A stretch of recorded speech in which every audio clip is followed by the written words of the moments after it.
সম্মানিত দর্শক, এই যে আমাদের এলাকার খুবই একটা গুরুত্বপূর্ণ জিনিস, যেটা আপনাদেরকে দেখাবো, সেটা হলো মাছ ধরার ফাঁদ। তো এই ফাঁদটাকে আমাদের এলাকায় আঞ্চলিক ভাষায় নাম বলে, আর নাম হলো শোয়া। এই শোয়াতে সুন্দরভাবে পানিতে সমানভাবে সমান স্তরে নামিয়ে বিভিন্ন মাছ ধরা হয়। একটু দেখাও কেন তো স্ট্যান্ডটা।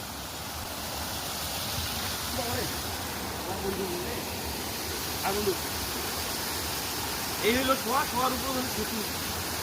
সেই সেতু দিয়ে পার হয়েছে তো শোয়া।